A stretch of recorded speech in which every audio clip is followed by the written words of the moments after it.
ओम नमः शिवाय। नमस्कार दोस्तों, अविश्वसनीय एवं सटीक भविष्यवाणी की इस श्रृंखला में मैं पूनम पांडे आप सभी का स्वागत करती हूँ। दोस्तों, मैं अपने चैनल के माध्यम से आप सबको फलित ज्योतिष सिखाती हूँ तथा ज्योतिष के विभिन्न सूत्रों एवं नियमों के बारे में भी आपको बताती हूँ। इसके अलावा मेरा यह प्रयास भी रहता है कि ज्योतिष, ग्रह, नक्षत्र, पूजा पाठ आदि से संबंधित आपके मन में कोई भी संदेह हो तो मैं उसका निराकरण करने की कोशिश करती हूँ। इसी श्रृंखला में मैंने अपने पिछले वीडियो में आप सबको बताया कि इष्ट देव का विचार किस तरह से किया जाता है और किन्हें किस देवी देवता की पूजा करनी चाहिए। आज के इस वीडियो में भी मैं आपके एक शंका का समाधान लेकर आई हुई हूँ।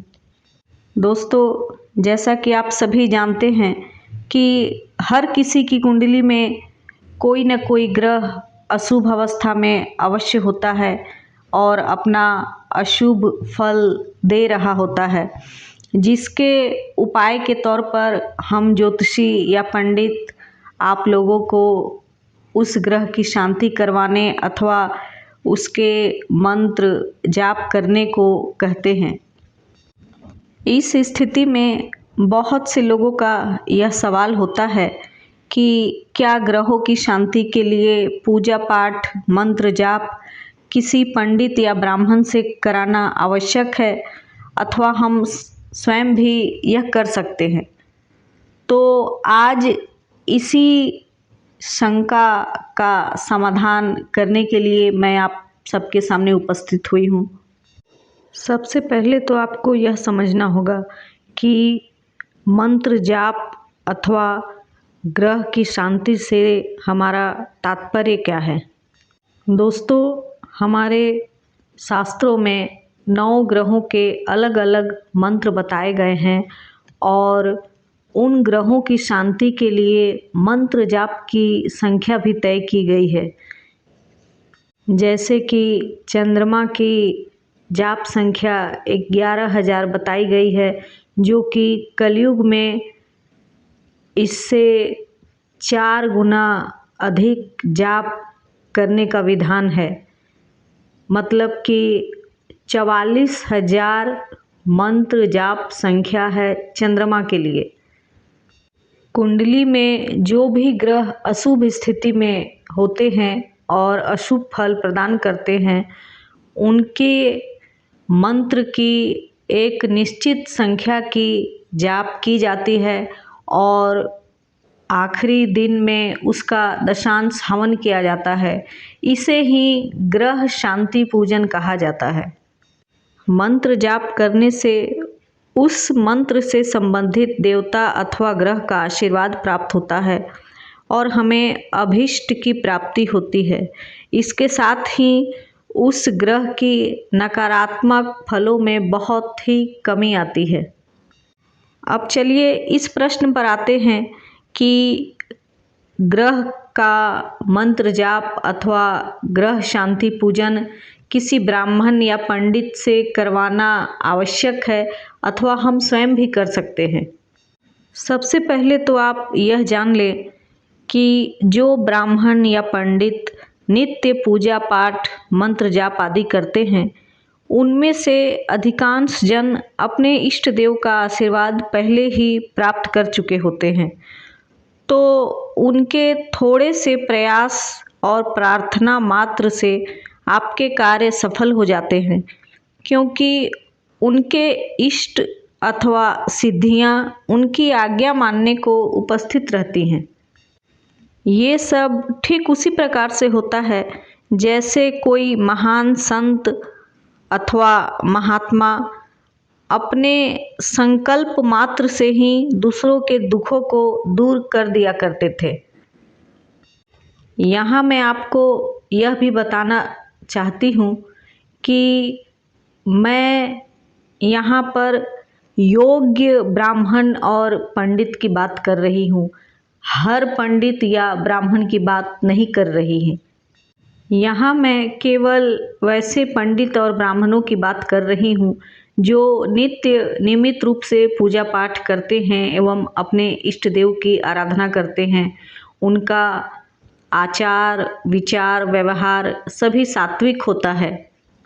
मैंने ऐसे कई पंडित एवं ब्राह्मणों को देखा है जिनके थोड़े से प्रयास मात्र से लोगों के कार्य सिद्ध हो जाते हैं, और इसके विपरीत ऐसे पंडितों को भी देखा है जो कितनी भी साम दाम और प्रदर्शन के द्वारा पूजा पाठ कर लें फिर भी उनका कार्य सिद्ध नहीं होता।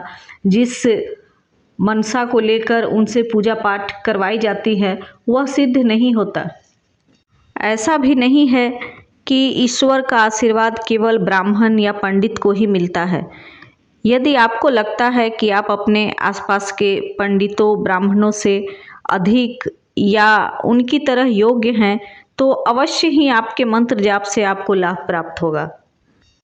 परंतु इस स्थिति में आपको यह ध्यान रखना होगा कि मंत्र जाप तथा जब तक वह जाप पूरा नहीं हो जाता इतने दिनों में अपने आचार आहार व्यवहार आदि सात्विक रखें तथा ब्रह्मचर्य का पालन करें।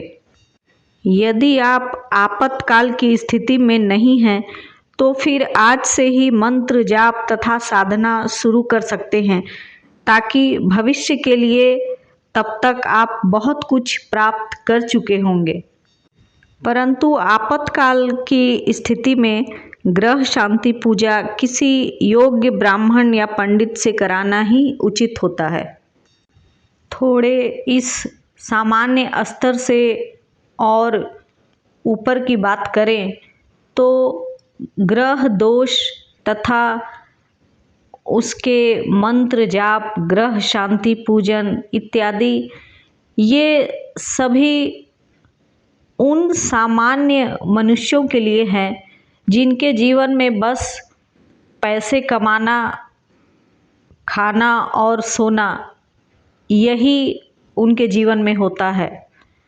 अर्थात जो लोग अपने जीवन में ना ही नित्य पूजा पाठ करते हैं और ना ही किसी को दान दक्षिणा देते हैं, ना किसी का दुख दूर करने की कोशिश करते हैं और उनके कर्म में कोई भी शुभ काम या फिर सेवा का कार्य नहीं जुड़ा हुआ होता है, उनको ग्रहों की प्रतिकूल दशा बहुत ज़्यादा कष्ट देती है। इसके विपरीत जो लोग नित्य पूजा पाठ करते हैं और अपने इष्ट देव की आराधना करते हैं तथा उनके कर्म में भी नित्य नए अच्छे कर्म जैसे सेवा और दान पुण्य जुड़ते जाते हैं, तो वैसे लोगों को ग्रह अपनी विपरीत दशा में भी अधिक कष्ट नहीं देते।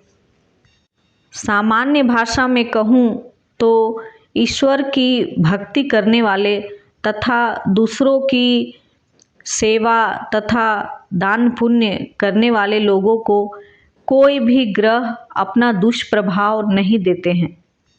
इसलिए मंगल शनि राहु ऐसे पाप एवं क्रूर ग्रह से डरने की उन लोगों को बिल्कुल भी ज़रूरत नहीं है जिनके कर्म में शुभ कार्य जुड़ते जा रहे हैं और जो नित्य पूजा पाठ और दान पुण्य सेवा करते हैं।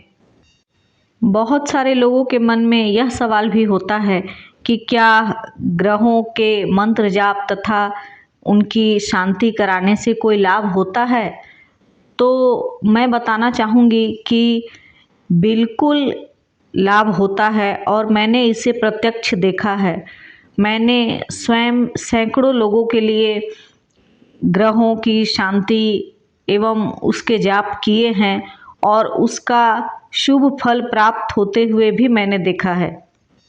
तो दोस्तों, इसी के साथ ही मैं आज की वीडियो को यहीं समाप्त करती हूँ और आशा करती हूँ कि आपको अपनी शंका का समाधान अवश्य ही मिल गया होगा। यदि इसके अलावा भी आपके मन में कोई शंका हो तो आप कमेंट में ज़रूर लिखें ताकि मैं उसका समाधान करने की कोशिश करूं। मेरे वीडियो को लाइक एवं शेयर करें तथा मेरे चैनल को सब्सक्राइब करें। अगले वीडियो में मैं फिर उपस्थित होंगी किसी नई जानकारी एवं समस्या समाधान के साथ। तब तक के लिए मुझे आज्ञा दीजिए। नमस्कार। जय महाकाल।